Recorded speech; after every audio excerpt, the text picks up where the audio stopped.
but it's really just fun. Yeah, absolutely. I love it. And I'm so happy to be here. You know, so like I said, there's no real structure. Wherever you want to take this, we can take this. It doesn't have to be one-sided. But I have a lot of questions for you. Absolutely. I want to know a lot more about what you do, because I can tell you I haven't been to one of your dinners yet, but I've been to Jabby's a lot. Yeah. My kids will love it there. Thank you. So I'd love to hear about how all that started. And there's just so much about you. Okay, let's just start off who you are and what do you do mainly? And then we can branch off from there. So I'm Albina Brahimi. I am the owner of Jabby's. I've been the owner since October of 2019. I bought the business right before the COVID. So we bought the business and then we only literally had 2 months and then COVID hit. But we were able to grow into 4 stores. And I was in a business partner with Alfred at that time. He is the owner of La Contea, and then now he owns Lagniappe as well. Our relationship was really great. We grew together. We had a great partnership for the whole 6 years. So, and then last year I bought him out so that way I can kind of focus at Jabby's. He bought Lagniappe, so it was time either him take it or me. And I already put in like 6 years of my life. I'm like, I kind of want it. Yeah. It was like my baby. So, and then we bought him out, my husband and I, and then now I just me. I usually operate, I stay focused on the Highland location. I'm there about 70, 80 hours a week. And then, but I also have the Prairieville location and then Thibodaux. Honestly, if I can, I'm hoping to downsize Thibodaux as well. I want just 1 or 2 locations. It's just so much for me to focus on the quality of the product. Right now, it's so hard to find people to work. And finding them, it's hard to retain them. So training them and traveling. So for me, my goal is just to have the 73 in Highland. Or if I can, if somebody, if down the road I can take, sell or do something with Prairieville, I can just have the Highland and just really focus on Highland. We'll see where where down the road, how everything works out, but that's where we are right now. This is why this podcast is so much fun. Yeah. It's fun because the things that you're going through, I'm going through too. Yeah. So, obviously we keep it very positive and like, what can we learn from these situations? But Jabby's on Highland, that's my Jabby's. Like that's the one that I go to all the time. My kids love it. They just love being able to pick things and the food's always good. Never had a bad experience there at all. But I'm kind of bummed that I haven't been able to make one of your dinners yet. I know. I hate the pictures because they're so good. The pictures are so good. Thank you. With dinners is last year, it was, so I love food. I grew up in Kosovo. And during my childhood, I was always very curious. My mom cooked a lot. My grandmother cooked a lot. So I really grew up seeing them make everything from nothing. So we had a garden every year. We had, my grandparents lived in a farm. They had cows. We had chickens. So I literally, when I say I grew up fresh, and I grew up picking up veggies or, going in and working in the cornfield, picking up pumpkins, so I saw everything, how food was made. So it was like then growing up later, the war started home. And what year was this? The war started in Kosovo in end of 1997. Okay. And then we stayed in the war for the whole 98, and then 1999 is when we were in May of 99. That's when we were forced to leave home. Okay. So, and then during the war, I saw my mom literally make food out of nothing. And we survived in like a piece of bread, and then she will make a roux, and she will put some parsley in there, and we will dip that roux for months. Yes. So like seeing that, and I loved to learn. And I was very young when I started making bread. I was only 4th grade when I started. Yes. So like, as I said, like I seen my mom, seen my grandmothers, both of my grandmothers. So it was really like, that's all over there. It was more of like when there was a holiday and mom would, people always came to your house who had the best desserts and who had the best food. So it was bragging like, rights. I know. Yeah. So my mom was always like the top. So I saw her and I was just fascinated with, how she cooked and everything. So for me, it was always like learning. And then once I came to United States, I found cooking because of my PTSD. I found every time I would bake or I would cook, it was like a therapy, and I kept just doing it. And then I had my kids very young, so we really didn't have money. So when we came as a refugee, we didn't speak English. We had to go to school, and so I started cooking for my family. And then I had moved to New Jersey for a couple of years, where my parents lived there. And then I worked in my cousin has a restaurant over there. I have a few cousins on like really good fine dining. And then one of my cousins that works there was a chef. And I was like fascinated. I would go in his kitchen and be like, hey, can you teach me? It's like, get out of my kitchen. You don't belong here. Go finish your school. And then I'll be like, but I was always so scared because his kitchen was so loud. And they will throw like pans and pots, and I'm like, I don't know. And then he's like, see, this is why you don't belong here. You don't, just go. And I'm like, can you please teach me? I literally want to learn how to cook. So it took him years of me I'm like, can you please? And then later on he became, I went and I, learned with him. But for me to like really get into cooking as my kids got older, my son was obsessed with Hell's Kitchen, the show. Yeah. And he would go in, come back from school, go in and watch an episode. And then I'm cooking dinner. And he's like, Mommy, please, can you go in the show? And I'm like, Ginty, to go in a show, first of all, you have to go to culinary school. You have to, and it was like months and months. I don't know how long it took, but every day I'll cook and please, Mommy. So one day I pick him up, sit him in the corner, and I said, Ginty, when he said that, I said, listen, son, Mommy's going to try really hard to be one of those chefs to get there. I cannot promise you I will ever make it, but one day maybe I will. And since that day, I told myself that I will learn something new every day, and I still do. Either, a sauce or a salad or something in the industry that I don't know, I learn. And I just, do a new recipe or a new way of cooking meat or something that then it's been like 10 years now that I just, teach myself. And I have applied to the Hell's Kitchen. I've applied a couple of shows. I have had a couple of interviews, but I haven't made it there yet. You're not giving up, though. I'm not giving up. And now my son, and now that they see it, how much I'm working, and in the dinners, how they're coming together. So last year, I was like, I want to actually cook because I'm just getting bored to the pizza, just pizza, where my passion is so much more. But owning a restaurant, like right now, and open something, it will cost you at least $400,000 or $500,000 to open something. And that's I'm if like, you don't build from the ground up. I know, and I'm like, if I really want something or just to get into, I will need so much money. I'm like, you know what? I will start these pop-ups and see where they go. Maybe in a couple of years down the road, we'll have enough. We'll use this as a foundation where people know who I am. I get the respect in the town, because to me it's more, the respect means, the earning the people's respect for me is more important than anything. You can't buy that. Yes.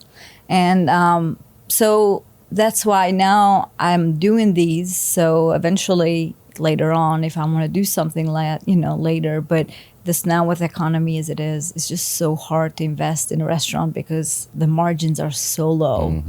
And it's like, do I even want to invest in, something from the beginning? So now I'm like, these dinners have been, I get to do something other than pizzas at least a couple times a month. And it's given me something to really look forward to, and meeting so many new people. So it's been really fun. It's been awesome, I'm sure. Yeah. I've had a lot of friends who've gone to your dinners, and I always see their stuff. I'm like, God, it always pops up, and like I can't really. Like my schedule is never works out my schedule. I know. But I'm not giving up on that one for sure. Yeah, whatever. And I know you have one coming up with Needy soon. I know, I do. It's actually it's tomorrow. It's tomorrow. Yeah, it's tomorrow. And so I met her. I went to one of her events, and I had seen her post coming through the Eat the Boot guys that posted that. And I looked, and I was like, oh my God. So and then I went to and I had her food. I was like, this is amazing. Yeah. So she is so we have met now. We meet a couple of times because of the event, but she is like the sweetest woman. I love work. I'm looking so much forward to seeing her and working together. Have y'all worked together yet, or is it y'all just put it together and then like the first time y'all kind of like really? Yeah, she will come today, and then we will prep. Yeah, and then tomorrow we will spend all day together. That's fun. Yeah. Like I always think about doing that, and you're like, dude, that'd be so much fun just to be able to flex your culinary muscles again. Yeah. I don't really get to cook as much anymore. So if it's not at home, I'm not really cooking at the restaurants anymore. I know. And yet it's part of you that you miss, like, I mean, I'm still there making sure quality is good. I'm still tasting the food, but teaching other people to do it now is the main focus instead of me doing it, which is kind of sad, but it's a new chapter, right? Like you're going to have to grow to to get a little bit better. So you're not going to be able to keep cooking and growing the business at the same time. So yeah, it's, when you say that, only last night, I just hired, all my employees were 18 and like 18, 19, very young. So I just hired a lady, and for the first time I handed her all my recipes, and I'm like, like, so my goal is to kind of, I'm hoping to step back and spend a little bit more time, because it really, the quality of life, it's so hard. I want to be able to go back to the gym. I want to be able to do few things other than being in the kitchen 80 hours a week. Is just so hard. It's tough. You were telling me your stress levels were really high. I know. And that affects so much that you don't think about. I know. It's like, because we're the last people we think about. We'll think about everybody else. Everybody else, yeah. And then we'll think about ourselves. But I know. That's kind of the opposite. You should think about yourself first and then everybody else, because you can't pour from an empty pitcher kind of concept. But it's, I can't seem to do that either. Like I'll let my health go. I'll procrastinate on my own things. But if it has anything to do with somebody else, I can't let them down. I know. I'm like that but too. I'll let myself down, which is messed up. I know. Well, so, and again, now that my kids are grown, so I have. How old are your kids now? So my son he will be 19 next week. Okay. I have a 20, almost 21, and then 24. So they're all grown. My oldest is engaged. And then, so they're about to all, go away. And my son said, Mom, when we leave, what are you going to do? I'm like, well, I'll find a way. He's like, no, Mom. And before I leave, I need to make sure you are okay. And I was like, I'll be fine. I mean, yeah, really. Come on. Who's the parent here? I know, but he's like, you can see that they worry. He's like, well, you work so much. And I'm like, so now I used to always close. I'll be the first one to open, and then, the last one out the door. And lately, for the past at least, couple months now, by 7 o'clock, it slows down. So I'm like, okay, I'll go home from 7. At least I cook something for my family. Where before I would bring pizza home. I'm like, I can't cook. I'm exhausted. And then we all gained weight because we were not taken care of. So it was really hard to focus on the family when you're working 8 in the morning and then coming home 8, 9 o'clock in the evening, and then the house, and then everything else. So now by 7 o'clock, I'm like, y'all have this now, I'm out. So at least from 7 to 9, I can go home and clean up or cook something, or be normal for a little bit, decompress. It takes a lot out of you. all day, dealing with other people's problems. And then you have to deal with your own problems later. So I deal with my problems before I leave the house, and then I deal with everyone else's problems. Then when I get home, I have to deal with my families and then mine. And so it's never ending. And never ending. So I have teenagers. So at Highland, I have total about, till now I have about 20, because they only sometimes one works part-time. Maybe a couple shifts a week or something. And then I always say, I am a therapist, because they all come. You know, they all come to work and they all start. So whoever family's problem they have, I end up hearing them at work. So by the end of the time, everybody's like, you can see, and I'm like, it drains me. It is. There is times when I go home, I'm like, just don't talk to me. I'm going to bed at 9 o'clock. It's I'm an introvert by nature, but our job is very extrovert, right? It's not that you can't do it; it just takes a lot out of you. So it drains I call it my social battery. Yeah. I'm not even sure if that's the correct term for it, but my social battery is very depleted the more I have to use it every single day. So like conversations like this don't deplete my energy. It actually gives me energy. But when I have to like solve other people's problems, it's I literally said this yesterday. I was like, when I was operating the restaurants, it was easy to build a culture around who we were, like my partner and I, because we kept the people around us that were like us, that cared about people, that had strong work ethic, that cared. And then the problem is, if you're the one doing it, then that's where you'll always be. So then you have to start bringing in people, teaching them how to do it. But when I started bringing people in a few years ago to do that, the culture kind of loses, I guess it's like its core. Yeah. Because you're stepping away and then you're trusting someone else to run this the same way that you would and to care for your staff the same way that you would. Because when we were there, my theory was, if I could help you with your personal life, we would be successful in our professional lives. Yeah. Because the work isn't hard, but the work is hard when you're thinking about, maybe tests coming up that you didn't study for, girlfriend or boyfriend broke up with you, right? Like, where am I going to live next semester? Like all of these things. And I'm just talking about like the kids, because most of mine are probably 18 to 24 as well. And it was, we took a trip to DC for the LRA, and I can't remember who said it, but they said our jobs are so important because we're teaching work ethic to the new generation coming in, right? I used to always think that between 18 and 24, I remember what I was pretty stupid, like I thought I was smart and I thought I knew everything, right? So I thought my job was to kind of guide people through, because they're all going through the exact same thing that I was, but they didn't know it. You probably won't know what you go through until you get through it. Yeah. So I'm like, dude, like, let me help you, right? So, which is why that part made us so successful. And then the part now that's been so hard is finding the right team. So it's taken me almost a year and a half to find the right team. But I feel like right now I've got such a great staff. Like my staff is amazing. They care about people first. And here's the thing that I'll tell you that probably made us finally click as a team. The people that we hire are usually very warm, big-hearted, compassionate people. But you kind of already see where I'm going with this. Like, those types of people have a tough time disciplining others, right? But the problem with it is, it's not so much that they're having a hard time disciplining people. It's when they discipline someone and nothing changes. Right? So then they give up. That's the problem that I find with my management staff before I started doing this. So then I started thinking about, how can I protect the team? So when I can coin a phrase, I can kind of put a concept together, right? So protecting my team means my teams are my managers and my hiring managers, they're always going to bring in really good people, right? My job is to make sure that I get rid of the bad ones fast enough. It's always the speed part that gets me, because I'm also very compassionate. But when you're able to take a step back, and then you don't get dragged into the whole like, oh, well, if he loses his job, he's not gonna be able to pay rent. And you're like, I get that, but is that my problem? Like, you did this to yourself. So now why am I carrying the burden of your choices?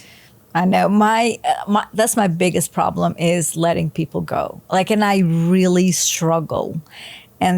So when I was in partnership, I will always call Alfred, you have to come in, because he was more of firm. And even though he's really, really nice when you get to know him, but like, that he can, because he's been in the business for 30 years, he learned, he knows how to like put himself separate. Where I've been in the business 6 years, and for me, these kids, it's just so hard for me to like let a kid go.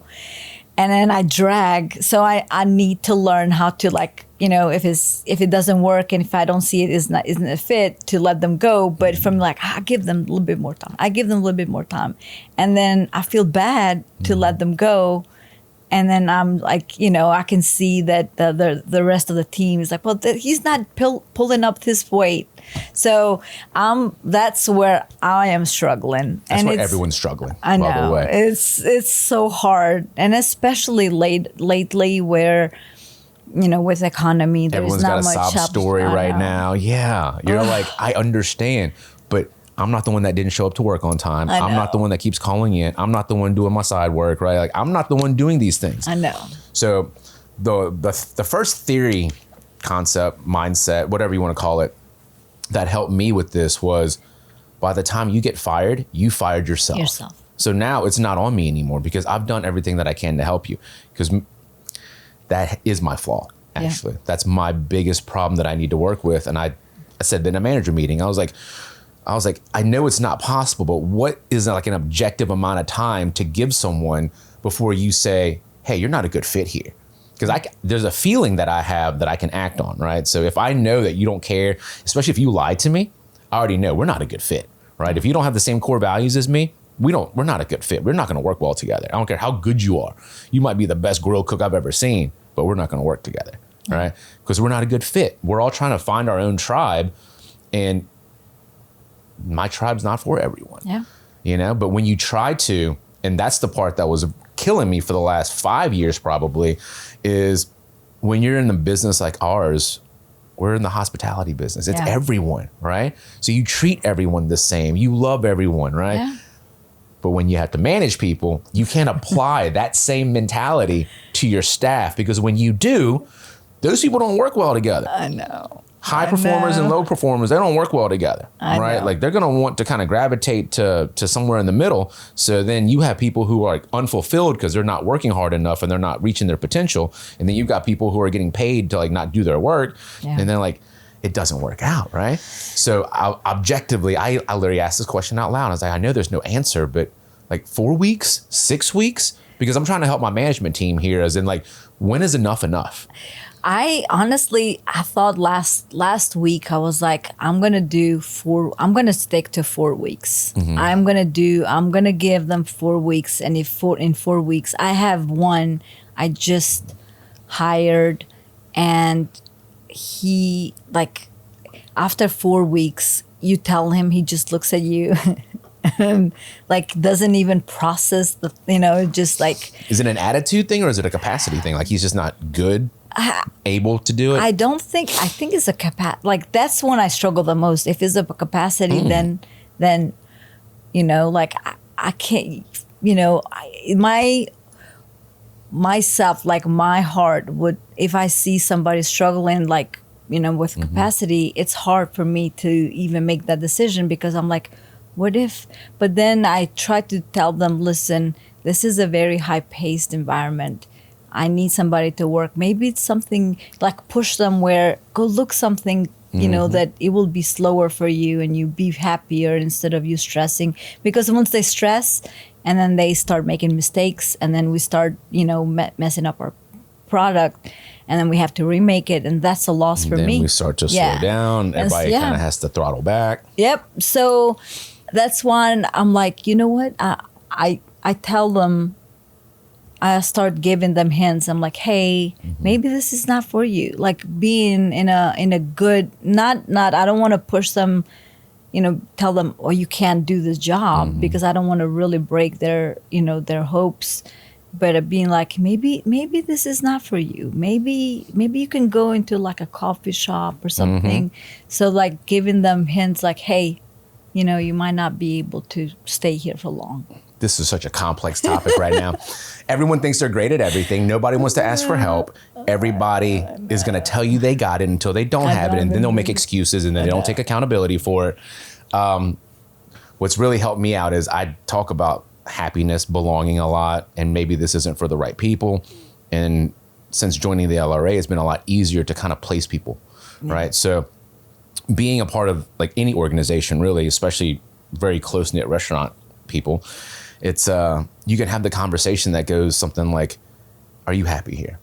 Right? If you're not happy here, nothing's going to ever work out, right? If you don't want to be in a restaurant, that's one thing, right? If you don't want to be in this restaurant, that's another thing, right? So I want you to be happy. What's it going to take to make you happy? Yeah. So then I usually ask people the question, do you want to be here? So I don't tell people, usually by the time I have to let somebody go, and this has been a while ago, but if there's a manager or something, right? If I have to let somebody go, by the time I let them go, they already know it's coming. Yeah. We've already had our documented conversations. We've had PIPs, right? And those come at the very end because there's a whole lot of coaching that goes before that. But by the time documented conversations start happening, by the time PIPs start happening, you already know you didn't do what you're supposed to be doing. So it's not like you didn't get help. It's not like you didn't get support. It's not like someone didn't show you how to do it repeatedly, right? So now the question is, why don't you want to do this? So I operate on this thing called a management diamond. So is it, do you know what I wanted you to do? Did you know how to do it? Did you know when to do it? Are there any obstacles in your way? And all of those outside corners of that diamond, those are on me. So I have to provide you. If you don't know what to do, I wasn't clear enough in my communication, right? Yeah. So I need to make sure that I'm clear and you know what I want you to do. If you didn't know how to do it, once again, it's my fault. I didn't train you well enough, right? Yeah. If you didn't know when to do it or when to do it by, right? Deadlines, that's a super easy one. Hey, by 2 o'clock at 3 p.m., right? And then the last thing I talk about is usually obstacles or roadblocks. Is if there's something that's in your way that's preventing you from doing your job, that's on me. Like if I'm asking you to mop the floors and there's no mop heads, right? Like you can't mop the floor without any mop heads. So that's an obstacle. Once I take care of all of those, then I can go into motivation. Why weren't you motivated to do this? And then by the time I get to that point, they already know. Yeah. Because now they're saying, well, I didn't do it because I didn't want to do it. It's not that I didn't know what to do, how to do it, when to do it. It's not like there was anything preventing me from doing it.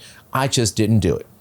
So now we're talking about choices, right? So you chose to not do this. So now your decisions and your choices have created this conversation that we're about to have, right? And then by the time you say, hey, man, where do you want to go? Yeah. Right? And then it's 50-50. Right. Sometimes they go, no, I really want to be here. And they change. Right. And then other times they're like, you're right, dude. I don't even want to be in the restaurant. Right. So they're forcing themselves to be in a position and they're super unhappy about it, but they're going to now make everyone else unhappy. Yeah. My job is to make sure I get you where you need to be so you don't poison the rest of my team. I know. Because that's super fast. It takes one negative person to go, because I've heard it. They'll say something like, or they'll question, why do we have to open the doors for customers? I know. Because you're a host, right? What's the first thing you do? You want to welcome people in, right? If you see them, if you don't have anything to do, come on, man. Like I don't think it's a big deal because I don't think twice about it. But if you're sitting here talking bad about it behind everyone's backs and telling everybody how stupid it is and why we shouldn't have to do it.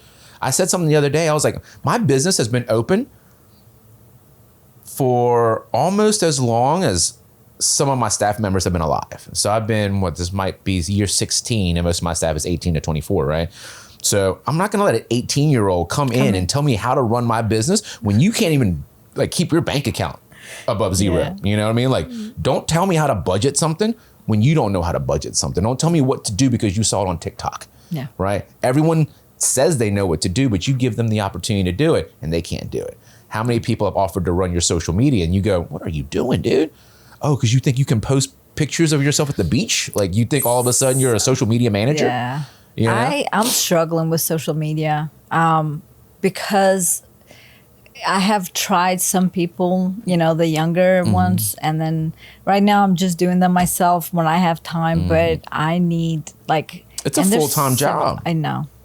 Look around, there's like 3 cameras on us right now, Like it takes a lot to create content and most people don't understand because they think you just pull your phone out and that's all you need. And it's a whole strategy, you need the phone for the organic stuff for people to see behind the scenes, the real you, but then you need production to show people that you're elevated, your quality is high, right? If you look at a picture, your pizzas are good, right?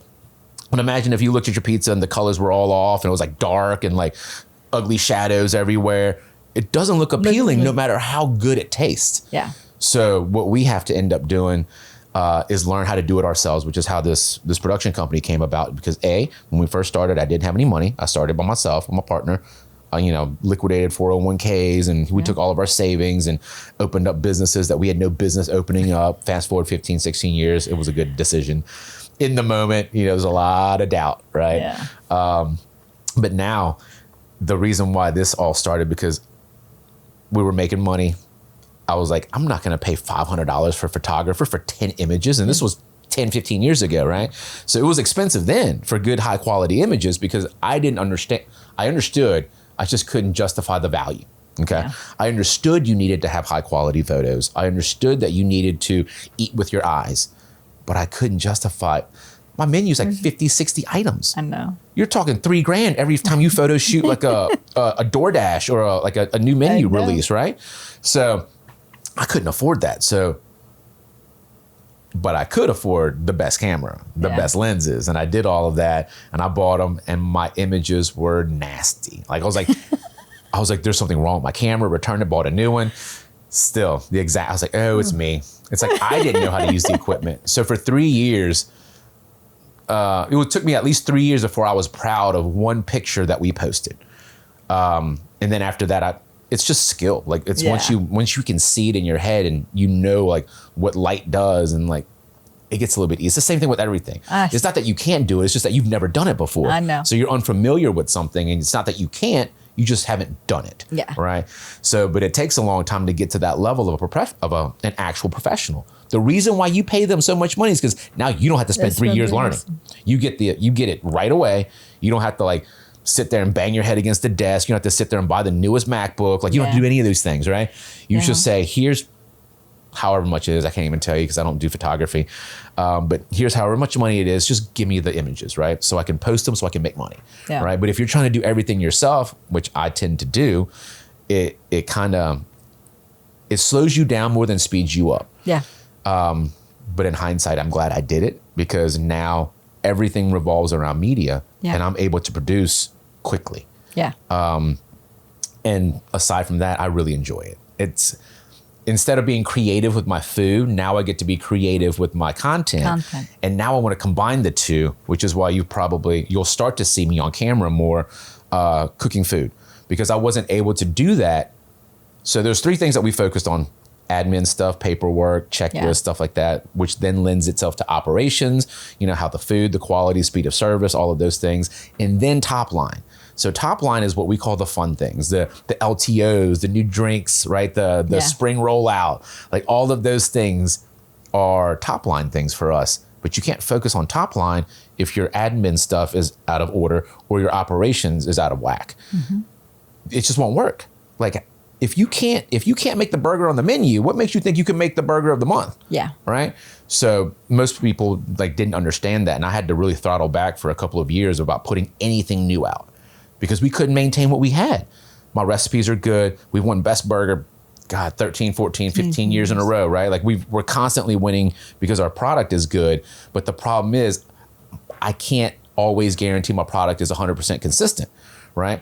Because that's a people thing. Yes. Like you can't, because you're judging people. Like I can promise you this is what some people do. Not everybody, but some people. If they go to Jabby's, they have a bad experience, they go, your recipes suck. And they go, and you're like, no, dude, when you make it right, it's amazing.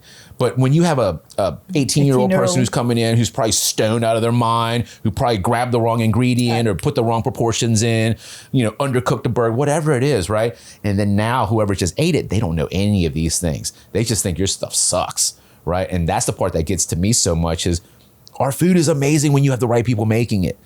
But once again, that's the people problem things, which is why we spent so much time on the people side of stuff. And the people side of stuff, it's not hiring and firing, it's learning how to hire and how to fire. Because the training part's easy. Recipes, specs, everything's there, right? Like code of conduct, core values, culture. Because culture is what you end up accepting. Uh-huh. So people think it's like, oh, the culture. But all it is what do you tolerate and what do you not tolerate? Yeah. Right? And does everyone know that? Right? So once again, when you have those two people who are good and bad, I hate to use those terms, but it's so easy to think about it, right? Because if I say a good employee and a bad employee, you know exactly what I'm talking about, right? So part of being in the hospitality inclusive business, and the part that's so hard for us, is we don't like judging people like that. But in our position, our job is to judge people like that. Are you good enough to be here? Yeah. Right? Because if it's not, you're going to hurt your business. Yeah. Do I want to lose sales because I don't want to get rid of you? Yeah. For a long time, the answer was yes. I would take bad sales because I felt that I could help you and make you better. And by the time I got you where you needed to be, guess what happened? You would go somewhere else. Yep. So I said that this week to my director of ops. I was like, you know what, dude? Like, I'm tired of being the place where we train brand new freaking people, teach them how to be awesome, and then they leave us for somewhere else. I want to be the place that you go to after you've learned that somewhere else, after you've worked at Sonic for a year, right? Or wherever the heck it is. I want to be that place now. So I'm not saying I won't take anybody with no experience, because personality will beat experience every day, all day. So if you walk in and you've got the best personality, I'm taking that, right? But if you have a okay personality and you've never worked, nope, we're not taking that, right? You have to have experience at that point. So saying that out loud and actually doing it are two separate things. I'll tell you that, because in the moment, everyone interviews well, right? So it takes at least 3 weeks before you go, I don't know if this is going to work out, right? So it takes 3 weeks, because everyone learns at a different pace, and you can't fault them for that. So how do you measure progress, right? Like 10 mistakes a day to 8 mistakes a day. Like, how do you measure this? Which is the hard part for most operating managers, is we have to make these calls, but we don't want to make these calls too soon. But on the, let's call it bird's eye view, macro level, you have to make that call as fast as possible. Every day you wait, you're poisoning your team, and you're making it harder to turn back around. Usually when we have to, let's say, flip a store from a bad culture, right? It's only had to happen like 3 times in the last 15 years. You know, once was like during COVID, once was like 5 years after COVID. So a lot of those issues were the reason why we had to flip culture. And once again, culture is what you tolerate. So if you tolerate people coming in late all the time, you tolerate people, we had a busy shift, we'll clean tomorrow. That is your culture. Yeah. And we can't have that, because the standard, that's not a standard. That's just, we'll do what we want when we want to, right? So one of my metrics that I think about all the time is, how do my actions and behaviors show the person right next to me that I care about them, right? I think about that a lot, because those are the things that I can control. Yeah. I used to work in the banking industry before.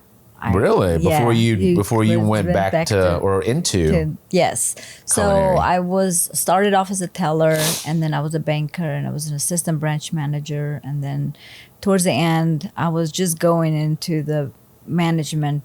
There's a program. And then I was like, no, this is not. But going into the management position, into the banking, you get so much training. And I am so thankful that I had that experience, because that really shaped me of a leadership role on my own business. Being a manager in the bank was by far the best thing I've done financially, learning the financial aspect, and then learning the numbers and how to do that. And then the part of managing people in that scale of, big that industry. It was so much easier to get into the, in Jabby's later on. But I'm so thankful I had that little bit, but 3 years of experience in the management was big role for me. I'm interested. Tell me more about that. What can we take away from big banking that restaurant owners and operators can use to manage and lead their teams? I was taught that the way you approach, just the approach to the, like you said, you have to kind of approach them well, not in a negative way, being like, how can you improve yourself? How, create that psychological safety for them. Yeah, yes. yeah. And then just the, like being on time and doing all it's more of a structure, and it's just, they always use somebody who like runs the boat, like the captain. Mm-hmm. If the captain doesn't work, then the rest of the crew cannot work. So, showing how you keep your word, you Mm-hmm. work hard, the hardest one in the room, and You're they the will pace follow. setter, yeah. So that kind of helped a lot, because even as an owner, I never sit down. You will never see me sitting down, or I'm always cleaning tables. I'm always cleaning glasses. I'm always, doing the little things that my employees be like, well, why do I have to clean that? Well, she's cleaning the tables too. Like I do everything and anything in the business. So that way my employees will have, they don't feel down because I'm not, well, she's the owner and she's not doing anything. So that's why to me is very important to do, if I'm telling the kids to go clean the bathrooms, I'll clean the bathrooms too. So anything that we need to do in the store, I'll do it too. So I try to teach them, just because somebody's doing a task, if they need help, you go help them. And so it's so hard to work with teenagers. I'm about to challenge you. You ready? Yes. You want to hear this? Sure. All right. It's funny because it didn't pop into my head until just now when you were saying this, because I was talking to Jeff Herman, who owns O'Hara's Irish Pub, and he was talking about the same thing. And I was talking about this too. He's like, I do everything so they will do it too. And like, I lead by example. And I was like, I used to be the exact same way. If I showed them that I would put my hand in a toilet, if I showed them that I would do this, if I showed them this, they would do it too. Guess what? None of those people I showed work with me still. So all the people that you did that for, they're not even with you anymore. Yeah. Right? So you did it. You spent your time to do it to show someone that's no longer there. So the benefit of what you did is lost.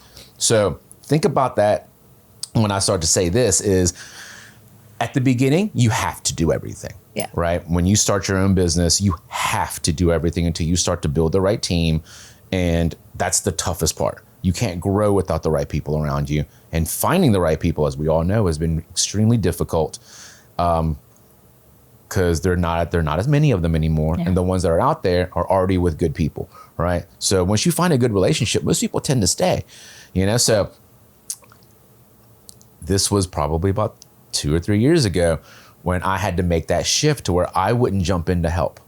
I would help in different ways, but I wouldn't physically jump in and bail you out on the line anymore, right? I wouldn't jump in and start taking tables for people, right? I wouldn't jump in and start getting ice for you, right? I did all of these things because I love doing that. I'm part of the industry. Like, this is me, right? But when we first started this business, it was me and my partner. That was it. I was cooking in the back. He was in the front. That was it. That's all the employees we had, right?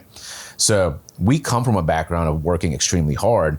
And then I've always been a lead by example kind of guy, because if you saw me do it, you'd do it too, until I start to realize that leading by example isn't necessarily physical tasks.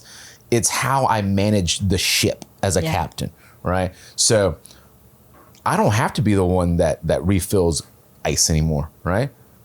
Now, here's the thing. I'll still do it. Balls to the walls. We already know we're jumping in and do it, right?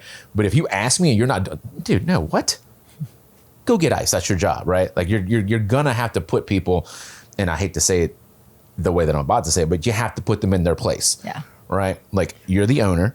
You run this ship. They have no idea what your financials are like. They have no idea what your marketing budget is like. They have no idea what it's like to increase sales. Yeah. Right? They have no idea how to get a paycheck. Like, we're proud to say that no paychecks have ever bounced and no paychecks have ever been late. Ever. Right? But guess what? Our staff doesn't think that way. So if you think about that, the pressure that we put on ourselves to have money in the bank to pay you, but also to pay you on time and to not mess up, right? If I forgot, or if I didn't do it one time, what would my staff say? You didn't do your job. But when they don't do their job, what do I say? It's okay. You'll do it next time. So if you take the same let's call it like requirements or, like standard, right? Then it's a lot easier for you to go, your job is to do this. Yeah. Right. And if you are not doing your job, that's fine. This job's not for you. Well, thank you. You just kind of opened my eyes. I hope so. That's what these podcasts are for. I really do. Like that's a, well, thank you, because I always be like, as I said, always be like, oh, I'll jump in, I'll do it, and I'll help them all the time. And as you said, those people are not even with me. So the lesson that you tried to teach, you didn't even teach that one. Yeah. So, but you thought you did, which isn't wrong because that's what you're used to. That's how I look at micromanaging, because usually, let's say a cook, for instance, right? You've got an amazing cook, and then all of a sudden you promote that dude to shift lead, kitchen manager, whatever you want to call it, right? Well, they don't have the skill set of a leader or a manager. They have the skill set of a very good cook. So now you elevated someone to a position that they thought they wanted and you thought they could do, but they can't do it and they don't really want it. So now you just burned a really good cook, right? So moving people up too quickly has always been a big problem, but that's the things that it all comes together. And I'm kind of losing my train of thought here because there's so many things I want to talk about this, because it's, I live this. Yeah. And I had to live this and come up with the term that the person who got me here isn't the person that's going to get me there. Yeah. So where I want to go, who I am today, really can't exist in the same form that it is, right? Yeah. So I have to grow. It has to be uncomfortable. I have to learn new things. I have to fail. Right. Yeah. But if I would have done that, I would never have found the team that I have right now, which is the rainbow at the end, right? Like it's, or the pot of gold. It's worth it, but in the middle of it, it's going to hurt. Oh, it's going to suck. It's terrible. Yeah. You're going to question everything. You're going to be like, and then you're going to feel like you're lazy because you're not doing it, but you're still there. But you're now coaching other people to do it instead of you physically doing it. Mm-hmm. So now it's like, hey, that you can't do that, right? Like, but now you're telling like the manager, or the GM or something. Now they have to take care of it. And if they don't, that's where your coaching comes in. I used to do a lot of skip level things where like I would start working with the team underneath, and it's like, if I'm doing that, what's the GM doing? That means they're not fit to be in this role. They're amazing people, but they're not fit for this role. So we think about things in terms of GWC a lot, which stands for get it, want it, and capacity.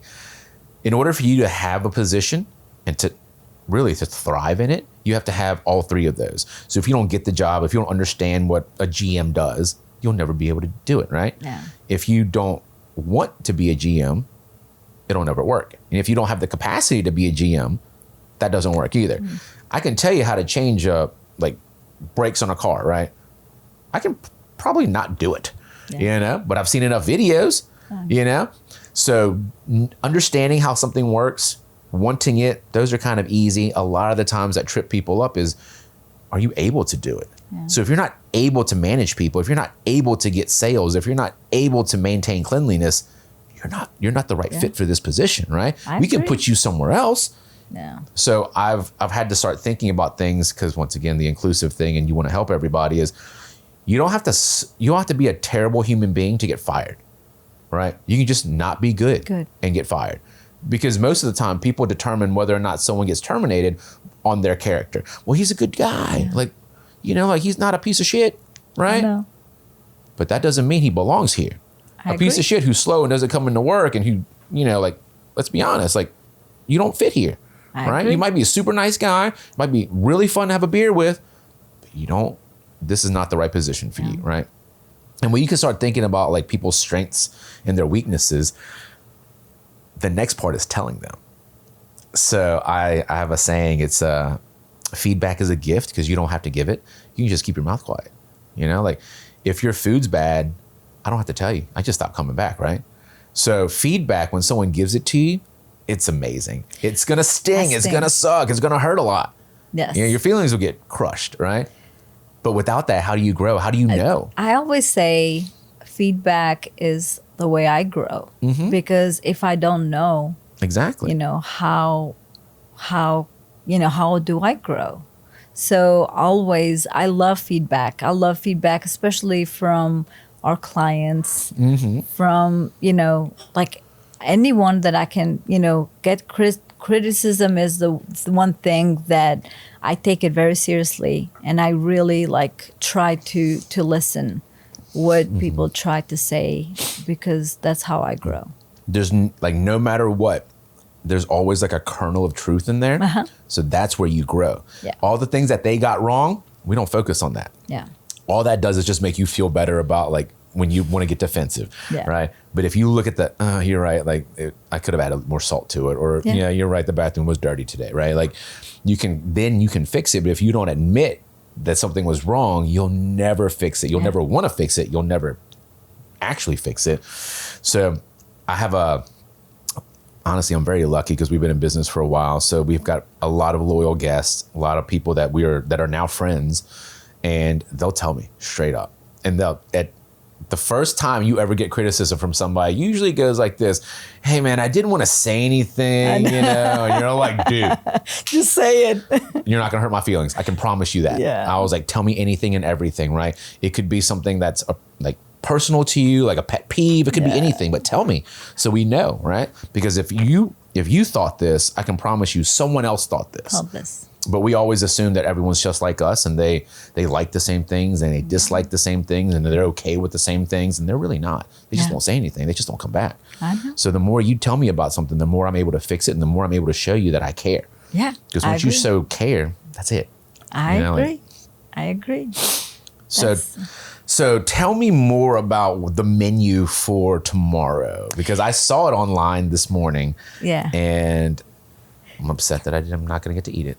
So what we did we sat down and we picked some of the dishes. Now we both have had enough dinners where people really enjoy a certain thing. Things. So every time I do the Albanian dinners, I use certain dishes that I grew up with and people really, really love, and I get a lot of good feedback. So, and same thing with Nidhi. We pick dishes that we, kind of represent both of us and both of our culture. So we'll have like a good bit mixed of, if we're using one dish, like an Indian dish, we'll have a little bit of, we'll put a flair of an Albanian. And then so each dish is a combo. Okay. Yeah. So I did same thing with Chef Rosh when she came. Yes. And we both used, both cultures, but then we kind of combined the cultures together. That's so cool. I know. Now you threw in a different name that I want to talk about, but we'll stick with Nidhi for now. What makes Albanian and Indian cuisine different? So in the Indian cuisine uses a lot of spices that we do not use. In the Albanian, we use spices, but not as much. Where they have a lot that I still cannot, even though this is like my third dinner working together with an Indian food, I'm still like, what is this? Because it's like they have so much. And for me, like I will have to really study the spices. And I don't like, I haven't had the time to actually play with each one of them, because most of my cooking comes from like fresh ingredients. I use a lot of herbs, but everything that I use is always fresh, like fresh thyme, everything. Such a huge difference. Yes. So I haven't really had a lot of experience with like spices like that. And then some of them to me are very powerful. And I'm like, I don't know if my dishes can take that much of, that power. So it's interesting working. So I'm very excited for tomorrow, and it's been very like doing these dinners with other chefs has been like eye-opening, because it's fun. It's fun, and also how two different cultures can really put up a great dishes in the end. Oh, her spices, they'll mess me up. Like I love to eat it. I don't know if my body loves it the next day. But I know. I'm still gonna do it. It's a lot spicier than I like, but the flavors go so well together. The spiciness isn't the first thing you think about. I know, but it is in there. All right.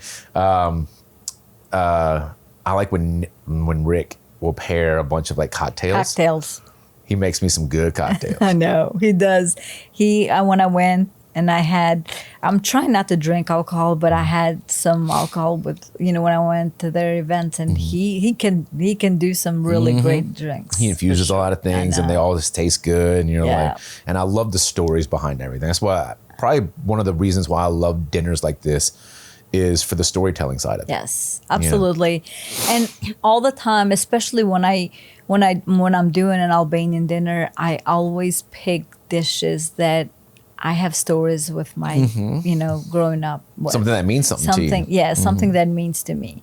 Or something that I still remember my grandmother, cooking, and the way she gave food with us. Like, it's just, to me, it's more of the memories to share with other people. How old were you when you came over? You said 99 you came over, right? I was 17. I turned 17 after I came, so 16. Okay. I was just listening to your story. There was so many similarities to how I was born. I was born here in the United States, Austin, Texas. My parents came from Vietnam, so talking about how the ground was shaking when bombs would go off, they're like getting on like big boats to come over here, airplanes where they had no idea if they were getting anywhere, right? It was... So listening to all of those stories, it's very surreal because it happened, but it doesn't, you weren't there. Yeah. And that's where I learned how to cook from. And, like when you have to make things stretch, like we grew up that way. We've always had, like we didn't have any money growing up, like we had to do it. And I didn't realize we were poor until I was in college. My sister said something and they're talking about how poor we were. And I was like, we were poor? Like, what are y'all talking about? Well, my parents did such a great job of shielding us from that feeling. Like we never walked around thinking we were poor because we were, we were educated, like we cared, we worked hard, all of those things, right? Like we put education first because my parents said that's the one thing you can't take away. You might not speak the language, but that's fine. Intelligence, transcends language, right? So there's a lot in work ethic, obviously, so like all of those things were instilled in us at a very young age. Which I wish more people had, honestly. Yeah. Well, I remember when we came to the United States, I got married very young. And my mom said, you promised me you finish your education. And she would be like, every time she will tell me, you can go anywhere. People can take anything from you, but you can never take away your brain. And then now I tell the same thing to my kids. And they're like, well, we know, Mom. I'm like, no, you don't. No, they don't. They don't. Because you can literally, they can take everything away from you. Everything. I always say, like, seeing my parents come in when we came, where my mom was 47, my dad was 54. And when they literally left everything behind, where they didn't speak English, they didn't know anything. For us, it was easier because we picked up English faster. We learned how to drive faster. We got friends. But my mom and my dad, they all, they worked all their life to build a home in the city. My dad was an engineer in a factory. My mom was a nurse in a hospital.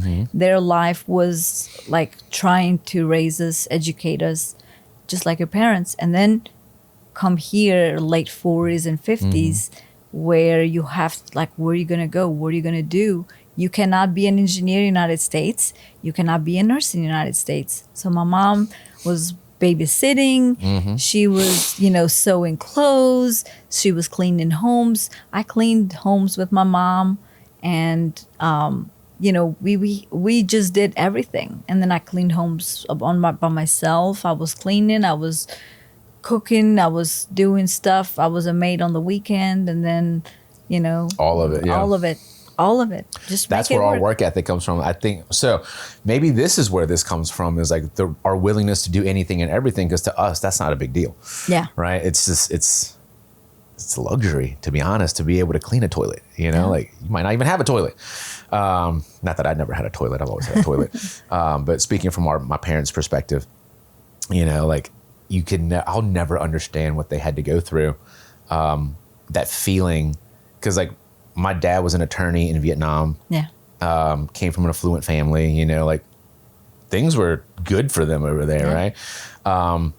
And when you come over here, he spoke no English, so all his entire career being an attorney, he now had to pick something else. So math and science, kind of universal, right? So he went to school to be an engineer. Then he was like a professional engineer, worked for the state, did all these things. And I never thought much about my dad's like work because I didn't know about it, right? I just knew he brought home like rocks and things, but he worked for DOTD in the materials testing lab. So anything that went on the roads had to go through him first, which sounds, I understand it now, but when I was little, it didn't mean anything until I graduated college. My friends are graduated college. They're engineers. They have to work with my dad. Like, dude, your dad's cool. Like, he's so smart. I was like, my dad? Like the nerdy guy that I know that comes home, like that guy. And then you start to get a more well-rounded idea of who your parents were when your friends see it. Because you'll know, I didn't see it. To me, is more of you really get to see it when you become a parent. Oh yeah, I thank them a lot now. I'm like, dude, I was a dick, dude. Like, when I have teenagers in the beginning when they were younger, I'm like, oh mom, I'm so sorry what I put you through. Like the same thing happens. The history repeats itself, and it's just you never really know how much they have done until you try to do that for your kids, and it's like. When we were growing up, my parents were so strict. Work, school work. Like, we had to help in the farm. We had to help in the garden. We had to cook with my mom and help, in the house. And then finished, you had to have all straight A's. Yep. You have to be the top. For B's. Yep. You have to be the top of this, the class all the time. So, and when growing up, I was like, I'm gonna make sure I raise my kids better than my mom. I'm gonna be a better mom. Yeah. And then my kids started growing up, and I'm like, oh wait, maybe I should have been a little bit more stricter. Maybe my mom was right. And then I'm very fortunate. Our kids are turning great human beings, but like I was like, oh my God, now I see it. I'm like, I see it more and more every day. Every day. Like, dang. Today's my dad's birthday, and I'm sure there's gonna be something that pops up. I have to say something. But it's who was I talking? I can't remember who I was talking to, but they were complaining about their parents. And then this was I have a 6-year-old and a 3-year-old right now. Almost 7 and 4. That's why I said like right now. Not like I'm about to give them away or anything. But right now they're 6 and 3. And I was listening to someone talking about how bad their parents were, and they did this, and the things that they were describing, like it wasn't like the worst things in the world. And then I was just thinking back, like your parents are just trying to do the best that they can with what they have and what they know. Like most people I feel like are like that when they're parents. Like obviously not all parents are like that. Yeah. We're not going to talk about the that other end of that spectrum, but most parents are going to do what they think is best for their kids. And then coming from, I guess, immigrants and refugees, their whole thing was we needed to be better than them. Yeah. And then now I have the same feeling for my kids. Like they're like, Dad, you're so good. I was like, you're going to be better. Right? Because if you're not, I'm going to whoop you. I always say, so I finished my undergrad with 3 kids. So I went to school. And then I finished the year of grad school in finance while I was in Chase. And I told my kids, I said, okay, I finished the year, but y'all have to outdo me. I always say, and now I'm like, my parents it was 4 siblings. So my brother is anesthesiologist, but he lives in Germany. And then I'm here, and I have 2 sisters. One is a graphic designer, and the other one, she's a high up in the pharma world. And I'm like, I hope my kids turn out like my parents' kids, because they raised 4 all educated, all degrees, businesses. Or my brother is top 10, doctor in the world. So for me, seeing that what they really did for us, and I'm like, oh my God, they really did something that I wish I can do that now for my kids. But my expectations for my kids are way higher. Oh yeah, they should be. They should be. The bar just keeps raising. I know. I'm very lucky because me and my siblings, I have 2 little sisters, I'm going to use the term very successful, but I can also define that. We're very happy. You know, like we finished, you know, dang, all of us did. We all went to grad school. We all got, you know, masters and things. My sister's an anesthetist. One of my sisters, she's already retired. She's like 40 and she retired because she spent so much time just working for like one of the big four accounting firms. And she did that right out of LSU, you know, right out of grad school. And she's just been working and stacking money forever. And then she's like, I'm done, dude. Like, you know, so like my parents are extremely happy and they keep saying this really bad thing to us. It's like, we can die now. And I'm like, what? No. Like, I don't process grief very well. It's like, I try not to think about those things, and they are getting older, you know, and it's like, don't say that, you know, but I understand the feeling. Like, they did it, you know, like this is what their whole life was set out to be. It might not have been what they thought they were going to do right when they were born, but once they came to America, like this was it. Like this was the goal, you know, like raise our kids so they're good people, so they're successful, so they help others, you know. And now that they have that, it's like, what else do we do? I know. You know, and I was like, find a hobby, dude. You know what I mean? Like do something. You're not done, you know, but to them, like they're so fulfilled, and hopefully I'll have that feeling one day when my kids are grown. You know? Me too. It'll be cool. Yeah. I mean, I'm not going to not let it happen. Like I'm already teaching my kids all of the things that I wish I knew when I was younger. And they don't, it's fun because there's things that I learned in my 30s and 40s that they're learning in their like single digits. Yes. And what I found is it's so hard. You can teach them everything and anything, but who they associate with, who they are friends with, that's going to shape a lot of their not later years, but at least their teen years. And I'm not going to let them make the same mistake I did. I was friends with everyone. That was probably not a great thing. Well, so me and my husband, even though we really didn't have money, but we made sure our kids were in private school. Yep, mine too. That was the only thing they cared about. We all went to Catholic schools. Yeah, so but we were in Catholic schools. I always say that I didn't pay for private school because the education was better. I paid for private school so my kids can associate with kids who are, I mean, it's sad to say, but who are well brought and who have a higher chance of going somewhere in life. Yes. I fought my parents about the same thing because my dad used to say that. And I've, once again, always still the same type of person. Like everyone is the same. We're all equals, right? Like we treat people the same. That's why I was friends with every friend group, you know, from like, you name it, I was friends with them, right? Like every group in high school that you could probably think of, because I just liked people, right? But you don't learn that until later of, what's that saying, that you're the average of the 5 people you hang out with the most? And if you're hanging out with people who, it's not because they're bad people, they just don't know. They didn't have that leg up. I didn't grow up with business owners. You know, I never had that business mindset until I was older and I had to figure it out on my own. But my kids already have that now. Yeah, and the fascinating thing is my son went to Episcopal. So all our kids went to BRIS, the international school, until it closed. And then our son moved to Episcopal. Then my girls, one graduated from Baton Rouge High. She transferred the last 2 years and she did not like it. And then the second one, we did the home school because COVID was at that time. So, and then my son the other day said, Mom, I love my group. So they all go to college together from Episcopal. Most of them stay very close. And he said, I love when I'm with my guys. And I said, so what do you guys talk about? It's all business, Mom. It's all about money. It's all about nothing bad. It's just how to make money. And I'm like, oh, okay. And that is the group you want to be in. I know. And I'm like, and not the group that's trying to spend money. I know. And he's like, you know, can I just go with them to Spain? I'm like, go anywhere. He's like, we just want to start learning trade and take our computer and travel and backpacking.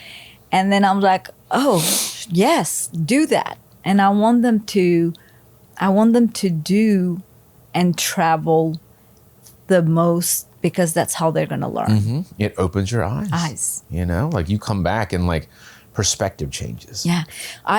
We were very fortunate from 2012, for about 10 years, we went home almost every year. Oh, really? So I brought my kids, and then what we did was I was working. There was no one here for about 4 years straight. I would bring my kids in May as soon as they got off, and leave them with my mother-in-law in the village back home, and then my husband will pick them up in late July, August.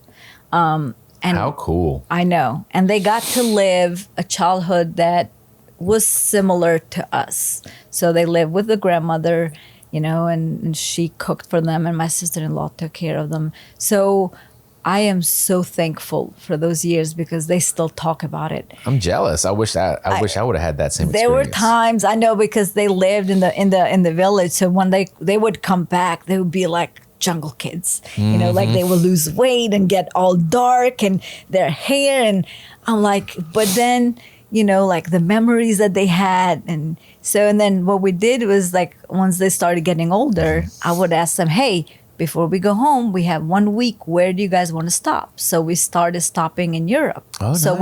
We'll pick country. And then so we ended up doing like 11 countries throughout. We'll stop in Spain. We want to go to Barcelona. Okay. And then, but my goal, my idea of traveling was we're not staying in hotels. We don't stay in resorts. We're staying in hostels. Not so much hostels, but it's like Airbnbs, but inside, it's somebody's home. Okay. Yeah. So, and I will pick somewhere in the center, and what I would kind of do the research, where to go. And then I will not make a list of what we're seeing. We would just get there, and then we'll figure out. So that's that how way, I travel.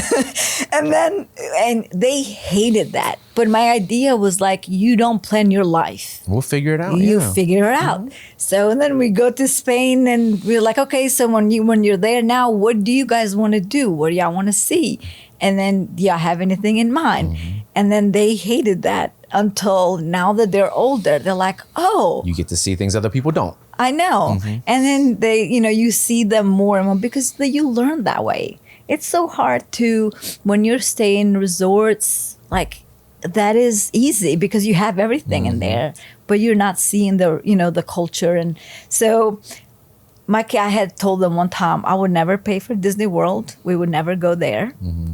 And we would go in, but we're not staying in hotels. We're going to stay in, and stay in places, the older homes or whatever.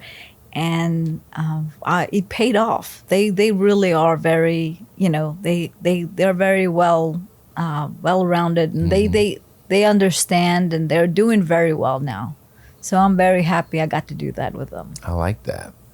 You don't learn as much when you're told what to do. I know. When you figure it out, it stays with you.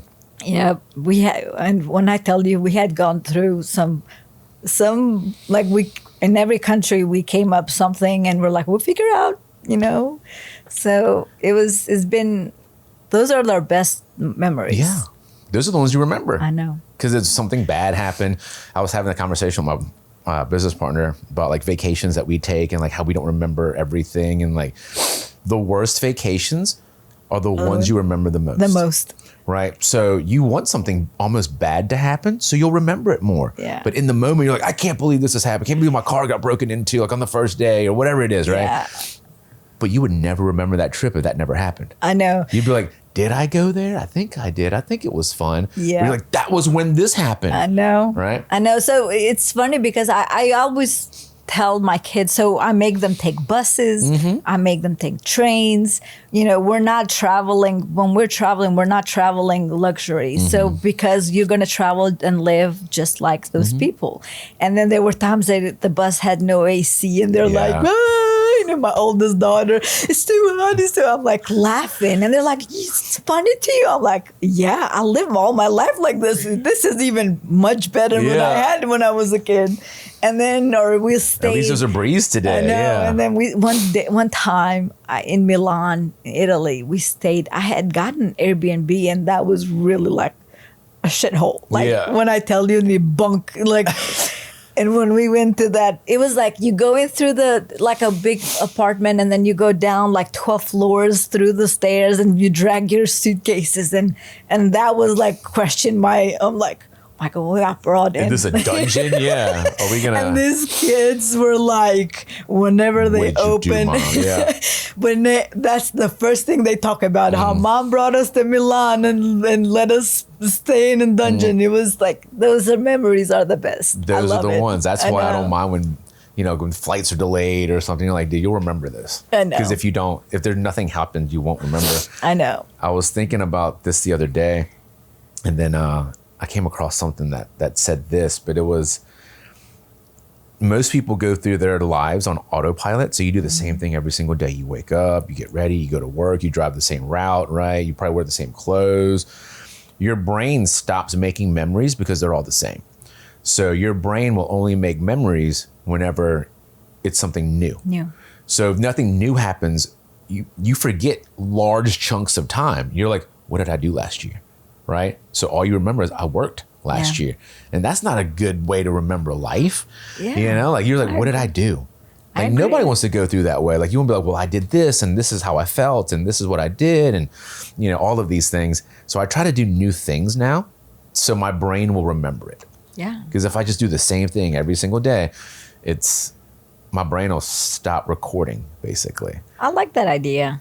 I tell myself that I try to visit at least 3 to 4 places new every year.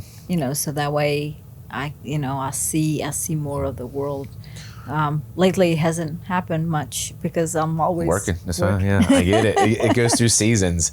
Right now I'm in the season to where I want to take more trips. So we've been traveling a good bit, and it's just within the United States. So we just came back from Boston. We stayed there for about a week. My kids were there. We took subways and trains, and we walked a lot. But I want to start doing more things like that with them, because I didn't really get a chance to do that much. We would take our trips to like Pensacola, like once a year. We'd go to Austin or Houston or something to see our families. But we didn't really travel until we got older. Yeah. And then all of a sudden, my mom, she can't stop traveling now. Iceland, everywhere, dude. She's going, right? And my sister, now that she's retired, they do it together. I'm like, what? I want to go? I've got these kids. There's no way I can take an international trip right now, it's too little. But this past trip, they were so good at flying that I was like, maybe in a couple of years, when my youngest turns 6, we can probably start doing something more fun. Because they are very well adjusted for just being kids. Because I don't let them. I don't want to say I don't let them be kids. They're playing. I know they're gonna not listen, and all of these things. So they're normal kids when it comes to that, but they're not normal kids when we talk about how we clean the house, right? When we clean the house, we walk around and we make a list of all the things that need to be done. And then we go, all right, what are we doing first? And then we're prioritizing things. And then we knock out one thing at a time, and I won't let them go until they do. So I don't treat them like kids when it comes to that, in the mornings. And I've been so happy about this, because the first time I started doing this, I told Rick and Needy about it, because I just did it for a few weeks. And I was like, a few weeks doesn't really constitute a habit, is this something that we're always going to do? But I'm proud to report, as of today, every single morning that I wake up my kids, we go, all right, who's counting? Right? So we go 3, 2, 1, move it. They'll count. So my oldest is like, I'll do it. And their eyes are still closed, and they're like, 3, 2, 1, move it. And the rule is you have to put your feet on the ground. That's it. You can still be in bed, but you got to put your feet on the ground. So it took a while for the youngest one to kind of get into it. She would fight. She's got that spirit. She'll fight you. She'll no doubt. She'll run in the corner so you can't get her back. And you're like, but it works. Yeah. And the reason why it works for me is I'm very ADHD. So if I have a thought, I have to turn into an action right away, or I'll forget about it. So I either have to write it down or I have to do it. So one of my rules that I have is, if it takes less than 2 minutes, do it right away. And if it takes more than 5 minutes, you have to write it down, because you're not going to do it right now. Yeah. So for my kids, or for me and my partner, when we first started this business, there were so many obstacles and so many just things, God, that just got in the way. And it was so overwhelming that our thing was, we would count up. We said, 1, 2, 3, fuck it. And we had to move. It didn't matter where we went, but we had to go somewhere, like physically move, right? And then things just started happening. Yeah. But you're so paralyzed in that time frame where you're like, what do I do? Yeah. Like, what if I do this and it doesn't work? You know, like, and you're just sat there and you're just like thinking about things instead of doing things. Yeah. So that 1, 2, 3, fuck it thing for us helps us just take action. So I'm teaching that to my kids because it's always, I have to reiterate in the fact like, Dad, I'm so tired. You're supposed to be tired. It's 6 o'clock in the morning. Yeah. Right. You're supposed to be tired. So like now they're starting to understand that these aren't things that you don't, because I was a terrible waker-upper when I was a kid. My mom will tell you, like I was terrible. She had to throw water on me, rip my covers off, like open blinds. Like there was a fight every single day, you know? No. But that's why I didn't want to have that with my kids, because how you start the day is how you end the day sometimes, right? So I don't want you going to school having a big fight because like we were late getting you dressed or whatever it is, right? So I'm eliminating all of those negative things that you could possibly go through from, you know, a poor wake up, right? Yeah. Like, and they don't know that.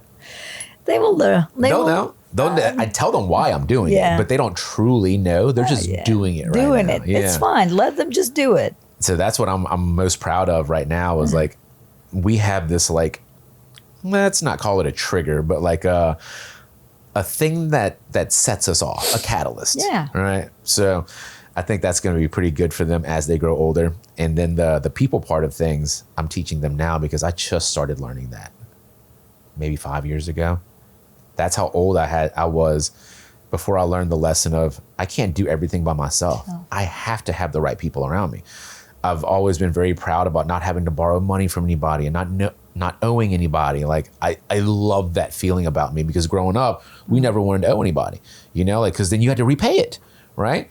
And I was very big on that. And then now the circle that I have now, it's very good, but it also takes a lot of work, which is why you'll see me at like, you know, like events and festivals. Like I'd much rather be home with my kids, you know what I mean? Like I'd rather be doing that, but the community is equally as important to me now as it has been, as more so than it ever has been, you know? And that's once again where these podcasts come from is like, we have to, I have to build relationships with people because I want to be a part of the community. And actually lately, only this year, end of last year, when I started doing and meeting more people, that's when I'm like, okay, I was always just stay there. Mm-hmm. And now that's why for me, it was more important to start training them so I can step away. I can meet with somebody for lunch. I can, you know, grow my business. I cannot grow my business by staying in my business.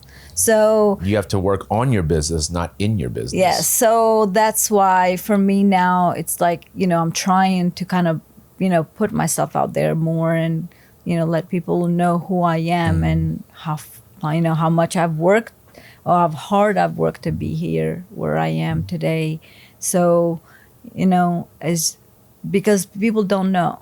I mean, they might see Jabby's, but they don't know what it takes to run it or how hard I have worked all my life to be there. In 2023, the end of 2023, I made a deal with my partner and I said, by 2025, we're going to both be on camera. I did it. It sucked, but I'm better at it now. But I needed to do it because we needed to put a face to the business because after owning it for this many years and working in the business, you know, so many people still didn't know. Yeah. You know, they felt like our mom's was a chain because we have 2 locations, you know, like that's not a chain. That's, you know, like same owners, right? Like everything's still very local mom and pop kind of feel, right? But they didn't think that. So I was like, Dad, I have to change that perception. Like if it's not their fault, they don't know. Yeah. They don't know because I never told them. Well, same thing with Jabby's. A lot of people come in and they're like, franchise. You know, oh, is this a franchise? I'm like, no, it's just me. Mm-hmm. They're like, what? I'm like, yeah, it's just, you know, I just have 3 locations. It's just me. Mm-hmm. And so you're right. You know, people don't know. They come in and they see and they're like, oh, you know, it's a franchise. But it's really, you know, it's hard to put a face. That's why now I'm open and I want to do more festivals. I want to get into more with community and, you know, do more things outside Jabby's, just not not just stay inside. And I know. Your job is to grow the business. So, and that takes a lot more than people think. They just think you're just hanging out all day. You're like, dude, it's draining. Like it is fun. And then it's a lot of fun, but it's also exhausting. Yeah. You know, I met you I saw you the last time at Crawford. And you made me eat the crawfish, and I'm glad you did because it was really good. I just didn't want to get my hands dirty, you know. But when I did, I was like, "That's really good." So I ate a lot more after that. But what were y'all serving that day? Because it was such a good combo of flavors. So Chef Roche, this is her second or third year. She comes, and I actually reached out to her last year. When I saw her, she was in Crawford last year. And then I did some research, and I saw she went to the Hell's Kitchen. And as I said before, because I really want to get into the show, and I saw her, she did a lot of work with Food Network. So I was like, and that's how, I'm going to reach. So not just to her, I've reached out to a lot of chefs. And I'm like, if she ever, I asked her, hey, Chef Roche, I follow you. I see you come to Baton Rouge. If you ever in town, I would love to see if you can do a pop-up together. And then she replied within 20 minutes. I'm like, wait, did she really? Because I last year, at the same time, I was emailing or DM, reaching out to a lot of chefs in New Orleans. No one reached back. She's New Orleans based? No, she's in Houston. So, oh, really? Yeah. Oh, she makes the drive. I mean, it's like 5-6 hours. But yeah. So I knew, I was like, I knew that a lot of people didn't reach out, but I was like, whatever. And then when she reached out, she was like, yeah, I would love to. And I'm like, wait, did she say that she wants to work with me? And so, and I was like, oh, really? And she was like, yeah, let's do one in January. And then when she came here, and then she that dinner when she came in January, it went so well. And we just kind of clicked. She's from India too. So she grew up over there. Our background is the same, coming from nothing and cooking from, nothing. So we laughed so much that 2 days that she was here. And we really became so close, good friends. So then she said, okay, then when I come in, she was coming to festivals in Baton Rouge, and she was like, can you come and help? And I'm just not going to bring anybody. I was like, I will love that. So, and then I kind of helped her in Lake Charles the couple weeks before the Crawford, and then the Food and Wine Festival, and then this one here. So she did a Indian spice crawfish. So... But I was very But it wasn't that spicy. No, it was not that spicy. It was good for me. Let's put it that way. Yeah, it was. So she infused it. And again, she uses her spices that I'm still learning. But then she will tell me, hey, let's do this and this and this. And she really, working with her for a couple of, 4 times now, I learned so much because I didn't have much of knowledge on the Indian food at all. Great relationships to have. Yes, huh? Absolutely. I love that. Love it. When you find someone that you click with. I know. And especially her experience, her knowledge with food. It's something that I really, really appreciate. You know what's funny? I tend to get to connect and to click with, if you want to call it that, with almost every person that comes through here, because we have the exact same, maybe not upbringing, but we have the same care and the same passion for what we do, and that there's something, it's hard to put a word to it because it's so awesome. How many people get to oh, dude, you love this too? You find someone who loves Star Wars just as much as you or something. You're like, dude, really? And you start nerding out about things that no one else knows about. There's something so awesome about that. I know. And it's hard to find because you don't find that everywhere. Yeah. But when you start to find your way towards the top of most restaurants or organizations, those people all feel the same way. Same way. Yeah. And then that's so inspirational. Yeah. And so I have never really worked, besides Jabby's, I have never worked in a restaurant Really? No. That was your first one? So Jabby's was my first one. I worked as in New Jersey with my family. But you worked at their restaurants. Yeah, I worked, but I have never, I was their server or clean tables or a bus. More front of the house, yeah. I have never worked inside the kitchen. So, and the Jabby's, it's not a really commercial kitchen because I only have just the oven. That's it. In the back, I have a table and a machine to make the dough. That's it. And then a walk-in cooler, of course. But I was like, how can I work? Or like right before I started the dinners, I reached out to New Orleans and I was like, if I can just do an internship, I was willing to drive, leave my Jabbies, willing to drive to New Orleans and really like to have a hands-on. Yeah.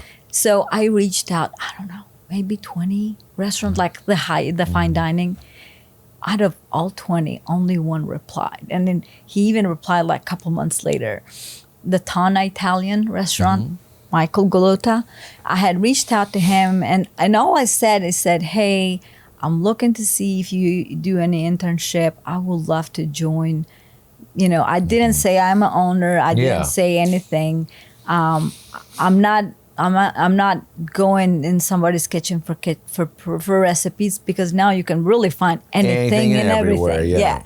So, but I wanted to see what it's like can I really do my job in a fast-paced fine dining restaurant, because that's where I was lacking. I had so much knowledge by this time. I know a lot I know food, but can I actually be able to handle the pressure? Can I actually, can you handle the heat? Heat, yes. So when Michael got back with me and he said, yeah, come in whenever you want. So when I went in, and then after we talked a little bit, and I said, listen, he was surprised because I don't think he knew that I was an owner. So he said, you worked in the kitchen before? I was like, well, not in the kitchen, but I actually own. And you should have seen, he goes, so what are you doing in my kitchen? I was like, well, I'm here because I want to be like you. And for me to be like you, I have to work with people like you.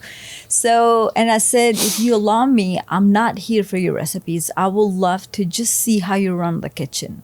How, I want to see if I can actually do it. Because in New Jersey, while I was working, I said before, they were throwing, it was very hectic. And to me, maybe because my PTSD from the war, when it was like a lot of yelling, a lot of screaming, and I will shut down. Like, that's how I shut, like if I'm in very like, if it's not violent, but even if it's like loud noise, I completely shuts down. So, and I went the first day I went and I saw how Michael ran that kitchen. It was like running robots. And I was so fascinated. I was like, wait, they don't yell. They all work together. Nobody's throwing pots. Nobody's, like yelling. Nobody. And I was like, and then I went like 2 months. He told me, come whenever you want. So I went once a week or twice, whatever I had time. And then in those 2 weeks, I just learned. I was like, oh, I can do this. I got this. And then they had like, I would be like, oh, you guys have the fancy toys because they had their kitchen has some of the best equipment. Yeah. And I was like, I got the fancy toys. I only have a pizza oven, like the way that they cook. And I was like fascinated. So I was like, oh, definitely. If I can do this. But because my mind was always like, second guessing yourself? Second guessing myself. I underestimate how much knowledge. And then whenever they were cooking, I'm like, I know how to do that. I know how to do that. And so it was just an eye-opening. Those days, those couple months that I spent at Tana was really eye-opening for me. And I'm like, maybe I'm missing. Maybe this is what I'm missing. Maybe these dinners will give me what I've been really craving for so long.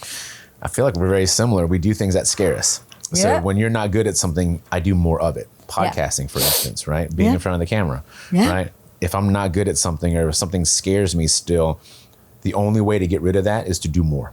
And the more you do it, the less scary it gets, the better you get at it, and you sometimes figure out that you actually enjoy doing these things. And the only person that prevented you from doing it in the first place was you. Yeah. And I hate when I'm the limiting factor because I'm the only person that I can change. I know. So I think about that and I'm like, nope, I'm doing it. So if it's scary, I'm going to do it. You'll see. It's like, I'm like, my heart will start beating fast and my hands will get all sweaty. And I'm like, we're doing this. 1, 2, 3, fuck it, right? I know.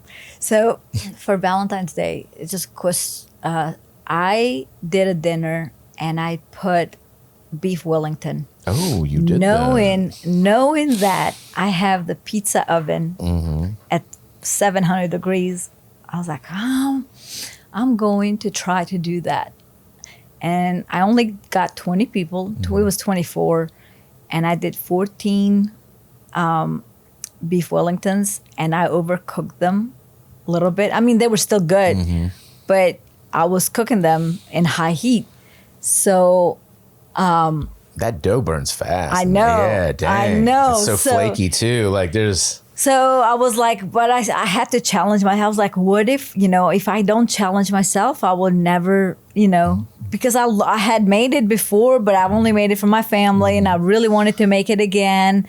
And I was like, you know what, I'll do this one. And I did it, and I still overcooked it. But I was like, you know what?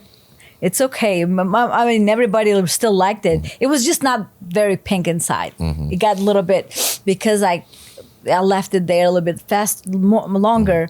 But if I was always so scared of doing it, I was like, I'm going to do it. But then. And then most people don't notice. I know. If I had not said anything, because I went and I'm like, I'm so sorry, y'all. They think it's supposed to be this way. I know. You chose to. They're like, you ratted yourself out. Yeah, that's what they said. It was like, if you didn't say anything, we would have never known. And I was like, oh, okay. So we're our worst critic, for sure. For sure. Absolutely. Oh, I loved it. But I feel like we got to start wrapping this. I don't even know what time it is. Oh, yeah. Because the last time I checked was like 10. It's like 10:40 right now. I'll tend to talk a lot, and I enjoy these conversations, but I always try to be like, aware of people's time. Like 2 hours a day to sit here and talk about this I know it's a lot. So I appreciate you coming down. Thank you. I really enjoyed it. I enjoyed it. I'm so happy I got to come, because it's really, really nice. I loved it. It's going to be cool because, like I said, this is just the beginning of the rest of our relationship. Yeah, right? absolutely. All we're doing is we're meeting new people, and our group just gets bigger and bigger. Bigger and bigger. Yeah. Absolutely. And if you ever need anything and, need any hand, any project that you have, let me know. I will. That's what makes these groups of people that we hang out with so special, is because when you need something, we're all willing to help. Absolutely. Whether it be like to-go boxes or anything. Absolutely. Like, our group is so cool. Yes, I agree. Just knowing that somebody got your back when you need something, it's really, it's good to know. It is. Yeah. So, well, thank you. Thank you. All right, I know myself really, really well now that if I don't push this thing away, we'll just keep going.